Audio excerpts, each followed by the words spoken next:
It is to be all made of sights and tears. And so I am for Phoebe. That your lordship would suffer him to spend his youth at home, while other men of slender reputation put forth their son to seek preferment out. Some to their wars to try their fortune there, some to discover islands far away, some to the studious universities. When daffodils begin to peer with hay, the doxy o'er the dale, why then comes in the sweet of the year, with the red blood reigns in the winter's pale, the sweet white sheep bleached on the hedge with hay, the sweet birds, oh, how they sting, doth set my pugging tooth on edge, for a quart of ale is a dish for a king, the lark that tira-lira chants with hay. With hay, the thrush and the jay are summer songs from me and my aunts, while we lie tumbling in the hay. Hey. Not gone yet did the wild geese fly that way. Fathers that wear rags do make their children blind, but fathers that bear bags shall see their children kind. Fortunate errant poor, ne'er did turns the keys to the poor, but for all this thou shalt have as many dollars for thy daughters as thou canst tell in a year. On thy too reedy heart. Disloyal? No. She's punished for her truth, and undergoes more goddess-like than wife-like such assaults as would take in some virtue.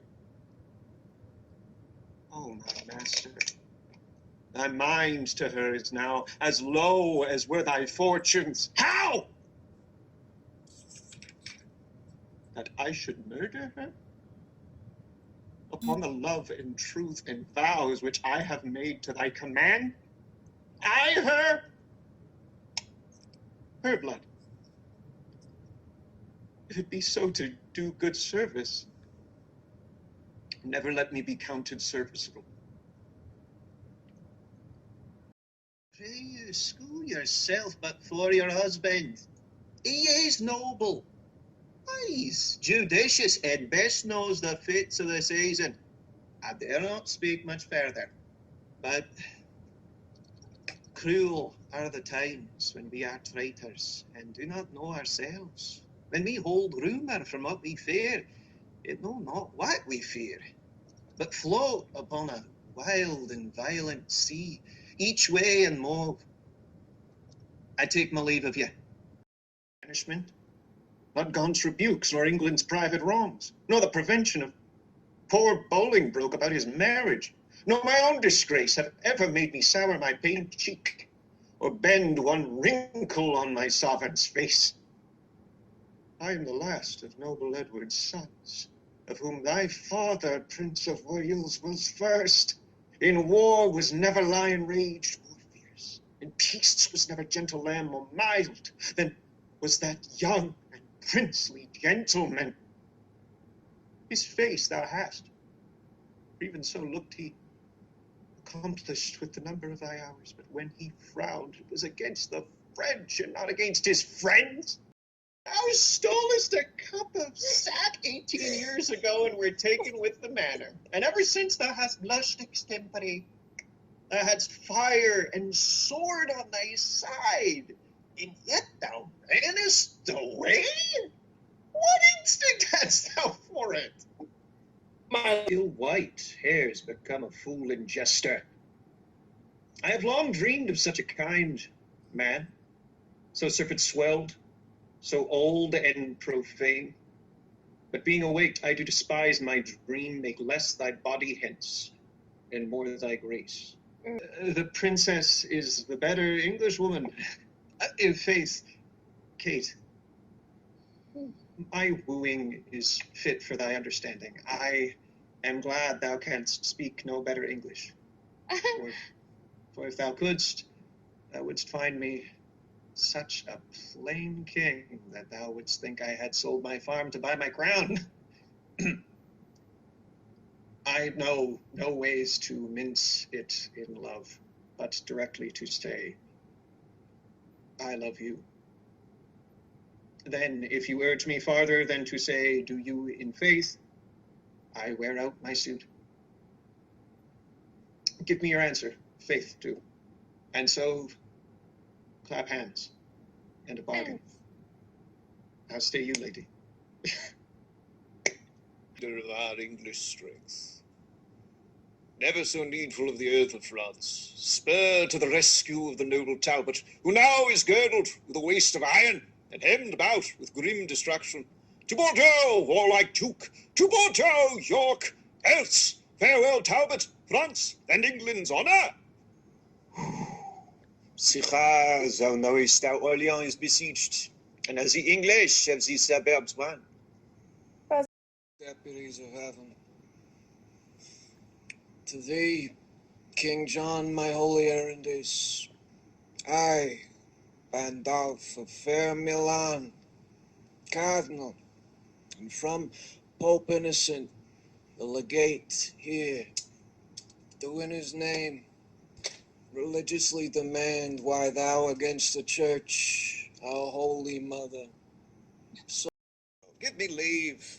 I am a gentleman of Verona, sir, at hearing of her beauty and her wit, her affability and bashful modesty, her wondrous qualities and mild behavior, am bold to show myself a forward guest within your house, to make mine eyes the witness of that report which I so oft have heard. And for an entrance to my entertainment, I do present to you with a man of mine, cunning in music and in mathematics, to instruct her fully in those sciences, whereof I know she is not ignorant, except of him, or else you do me wrong. His name is Liccio, born in Mantua, where the bee sucked their succi, in a cowslip's bell high lie. There I couch when owls do cry, on the bat's back do I fly.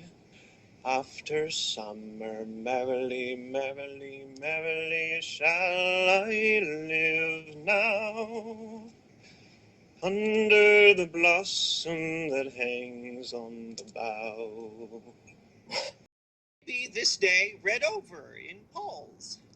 And mark how well the sequel hangs together. 11 hours I spent to write it over.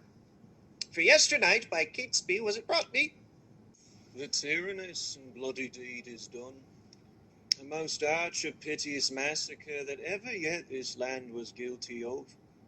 Dighton and Forrest, whom I did suborn to do this ruthless piece of butchery, although they were fleshed villains, bloody dogs, melting with tenderness and kind compassion, wept like two children in their death's sad stories.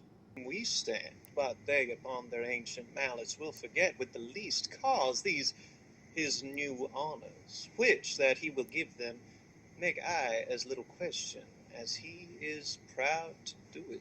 That now they are at fall, want treasure, cannot do what they would, are sorry. You are honorable, but yet they could have wished, they know not, something hath been amiss. A noble nature may catch a wretch, would all were well. 'Tis pity. And so, intending other serious matters, after distasteful looks and these hard fractions with certain half-caps and cold-moving nods, they froze me into silence. But you must know it, and as good by me as by another that less loves her. A fortress, parentage, good parentage, to equal mine. Was it not thus? What say you? Thus pour the stars down plagues for perjury. Can any face of brass hold longer out? Here I stand, lady. Dart thy skill at me. Bruise me with scorn. Confound me with a flout. Thrust thy sharp wit quite through my ignorance. Cut me to pieces with thy keen conceit, and I will wish thee nevermore to dance, nor nevermore in Russian habit wit. Oh, never will I trust to speeches penned, nor to the motion of a schoolboy's tongue, nor never come in vizard to my friend, nor woo in rhyme like a blind harper's song. Taffeta phrases, silken terms precise, three-piled hyperboles, spruce affectation, figures pedantical. These summer flies have blown me full of maggot ostentation. I do forswear them. And I here protest by this white glove, how white the hand, God knows. Henceforth my wooing mind shall be expressed in russet yeas and honest cursey noes. And to begin, wench, so God help me, la, my love to thee sounds crack or flaw.